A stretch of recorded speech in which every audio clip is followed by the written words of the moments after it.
الحمد لله نحمده ونستعينه ونستغفره ونؤمن به ونتوكل عليه ونعوذ بالله من شرور أنفسنا ومن سيئات أعمالنا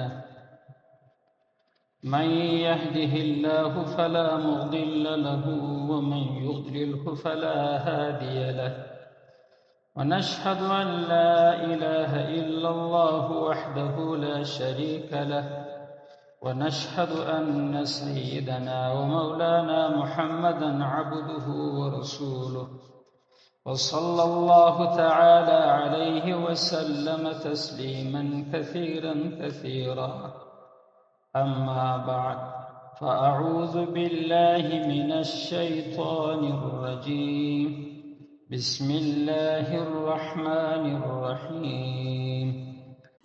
یو ورور د سورة بقره 256 نمبر آیات لا اکراه فی الدین قد تبین الرشد من الغی.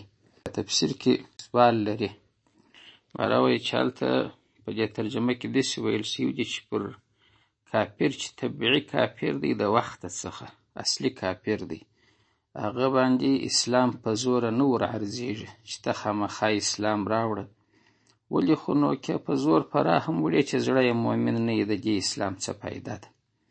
نو دا یو عقلي نکته ده. کنې قرآن وایي چې معنا د اسلام په ورپېښولو کې زور نشته. اسلام و کفر سره ښکاره دینونه دي. د اسلام مزایاوې تر لمر روښانه دي. که څوک ایمان راوړي رادې وړي که نه راوړي نه دې راوړي. نو په هغه کې دا خبره ما کړې وه چې مبتن شی هم دی. مبتن معنا باطني شی دی. اسلام خو اصلي خو هغه د زړه ایمان معتبر دی. دا د خولې خو معتبر نه دی.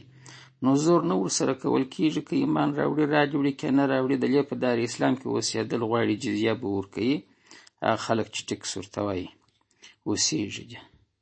او هلته د مرتد مسله سوې ده چې مرتد چې دی هغه په زور اسلام په راوړه کېږي. څه معنا چې اسلام راوړه که نه راوړي وژنم دي.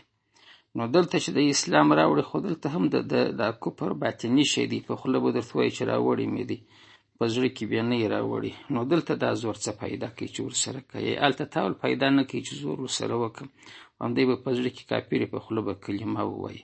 نو څه پیدا یې سو دا خو معتبر نه دی. نو د مرتد خو هم دغه رقم دی. دلته زور ولې کوي. نو کېدای شي دا سوال دی چې ده کړی دی او دا نور اورېدونکي هم په وپوهېږي چې هلته هم باطني دی په اصلي کافر کې اسلام. دلته هم باطني دی. هلته زور نه کوي. په باطني زه نه یم خبر د خولي اسلام کې. نو زه څه اعتبار وکړم. نو د دې دپاره زور ولې چلوم. په مرتد کې زور چلوي او حال دا چې د دې ایمان خو نوم باطني دی چې رایه وړي که نه راوړي ته څه په خبرېږي. جواب یې دا دی چې هغه کافر چې پر هغه خپل اصلي کفر پاته دی هغه د اسلام د دین اهانت نه کوي. فقط کافر دی. نو ځکه د هغه سره موږ زور نه کوو او وجه یې همدغه ده چې مال په خوله ایمان دی راوړي په زړه کې نه نو څه فایده.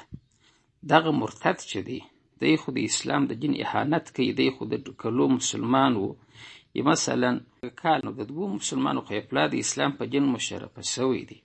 نو چې د اسلام په دین مشرفه سو اوس دی بیرته کافر سو. په خوله برملا نارې وایي چې اسلام دین زه نه منم و دغه ته که زه غږ ونه کړم زور ورسره ونه کړم نو خو بهرمحال په کوڅه کې به د هر لوچک چې سودا سو په هغه ګړي به دی د دین نه وځي. لکه په نن زمانه کې چې زور نه ورسره کوي حکومتونه په زور یې بیرته د اسلام دین ته نه راولي. نو بس دا رقم سو چې هر چا خوښ وي بس مرتد کېږي که پاتېږي.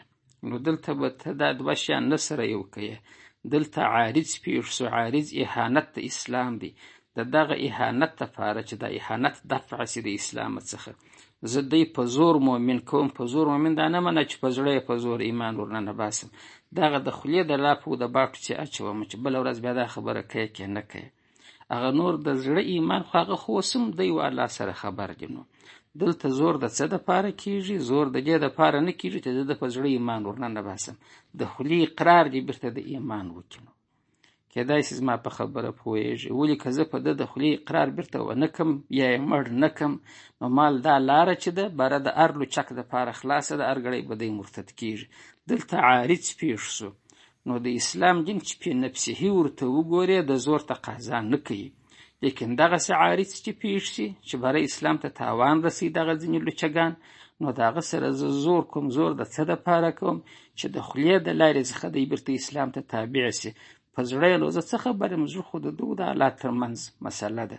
نو د مرتد سره زور د کم کار دپاره کېږي؟ چې دا د خولې ایمان چې دا ظاهري دی، چې دغه توبه یې خلک وویني چې دی بیرته د اسلام په دین مشرفه سو، کنې دی وژل کېږي. نو زما د خبرې هغه جواب چې دی هغه مغز که دا سائل په پوهېږي چې د اسلام سره هلته ما په ترجمه کې د فی نفسه ټکی ویلی دی چې اسلام ته چې په د عوارض نه کې معتبر خپله فی نفسه ورته وګورې د چا سره زور نه کوي چې د ایمان راوړه، او که عارض پېښ سي باره زور ورسره کوي چې ایمان راوړه. د ایمان څخه مراد هغه د خولې ایمان دی، د زړه ایمان چې دی دلته څوک د چا څه نسي غوښتلی، ولې خو په زړه یې ته نه خبرېږي. هغه د دوی د الله ترمنځ مسله ده. دویم سوال یې دا دی چې دغه څوک چې مرتد سي پر ده باندې د اسلام ور عرضول دا واجب دی که نه دی واجب؟ واجب نه دی. هدایه په باب احکام المرتدین کې هم دغسې وایي، نور د فقه کتابونه هم وایي چې دا یو مستحب کار دی. واجب ځکه نه دی چې ده خو یې پلا د اسلام خوند څکلی دی، د اسلام په مزایاو په فایدو باندې دی خبر دی، نو چې پر هغه سربیره دی اوس بیرته مرتد سو، واوښتی، کافر سو، نو د ده دپاره د عرض څه فایده ده؟ مستحب کار دی، ښه کار دی. د اسلام دین د ته 3 ورځې وخت ورکوي چې که سوال لرې د اسلام د یو حکم په باره کې تا ته د مثال په طور مشکل پیښ دی، علما به راټول شي، د ده هغه سوال به ور رفع کړي، ایسته به کړي، جواب به یې ورکړي. او که چیرې پر هغه سربیره دی پر خپله خبره ټینګ و چې زه د اسلام دین نه منم، باطل دین دی، نو بیا وژل کېږي. که اسلامي حکومت دا خبره ښه وګڼي چې ګر سره یې ولاکه پر ور عرض کړم، په هغه ګړي یې سر قلم کې ځینې پرېږدي، بلکل ورته جایزه ده. یو مستحب کار هغه یې ونه کوي، ولې خو د ده قتل واجب دی د مرتد غیر. فقط د دې دپاره چې خلک بیا ونه وایي چې دا څه رقم جذباتي خلک دي چې مازې چا خبره کړې وي بیا یې سر قلموي. نو استحبابا د ده دپاره یو 3 ورځې وخت دی بندي کېږي چې په دې 3 ورځې کې به د دغه مشکل ګوندې حل سي، که نه حل دی پر هغه سربیره کافر وژل کېږي. نو دغه 3 ورځې وخت ورکول او د اسلام ور عرضول پر ده باندې چې ورپېښیې دا یو مستحب کار دی، وجوبي کار نه دی. کېدای شي زما په خبره باندې دا ورور پوهېدلی. السلام علیکم.